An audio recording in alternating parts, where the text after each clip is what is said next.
আসসালামু আলাইকুম। তো সকাল সকাল আমার পিসি ব্যাগ ভর্তি করে সবজি দিয়েছে আর মাছ দিয়ে পাঠিয়েছে।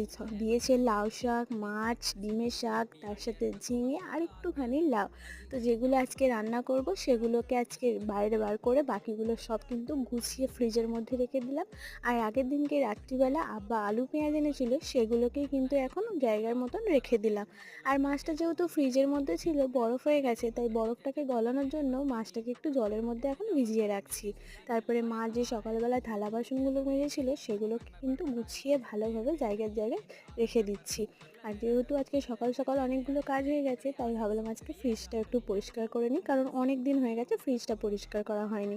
আর ফ্রিজটার ওপরই কিন্তু আমার ছেলের সারাদিনের অত্যাচার সব এর ওপর দিয়ে কিন্তু যায়। আর যেহেতু এখন এই ঘরটাতে বেশিক্ষণ থাকা হয়, তাই এটার ওপরেই যতবার আসবে দরজাটা খুলবে আর বন্ধ করবে, আর অনেক দাগও হয়ে যায় হাতে লেগে লেগে। তাই ভাবলাম আজকে একটু কলিং